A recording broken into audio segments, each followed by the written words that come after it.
សូមស្វាគមន៍មកកាន់ Channel ឆ្នោតនាគនាំលាភរបស់ Admin ថ្ងៃនេះ Admin មានលេខតម្រុយល្អៗរបស់ឆ្នោតយួនសម្រាប់ចែកជូនពុកម៉ែបងប្អូននៅថ្ងៃទី11 ខែ 11 ឆ្នាំ 2025 នេះដូចនេះ Admin មិនចង់ឲ្យចំណាយពេលវេលារបស់ពុកម៉ែបងប្អូនយូរតោះយើងមកតាមដានលេខតម្រុយរបស់យើងទាំងអស់គ្នា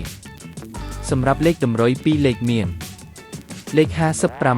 56លេខ34សម្រាប់លេខតម្រុយអូស2លេខមានលេខតម្រុយទី1រអូស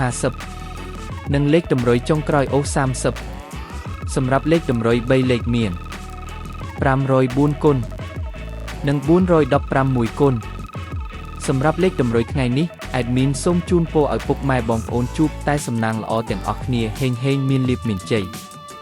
ជាចុងក្រោយសូមកុំភ្លេចជួយចុច Subscribe និង Comment ហើយដាក់សញ្ញារូបកណ្ដឹងដើម្បីជួយផ្ដល់កម្លាំងចិត្តមកកាន់ Admin ជាពិសេសងាយស្រួលតាមដានវីដេអូថ្មីនិងលេខតម្រុយល្អៗជាប្រចាំថ្ងៃជាមួយ Admin សូមគោរពលាពុកម៉ែបងប្អូនពីខ្ញុំបាទ Admin ឆ្នោតនាគនាំលាភសំណាងល្អទាំងអស់គ្នាសូមអរគុណ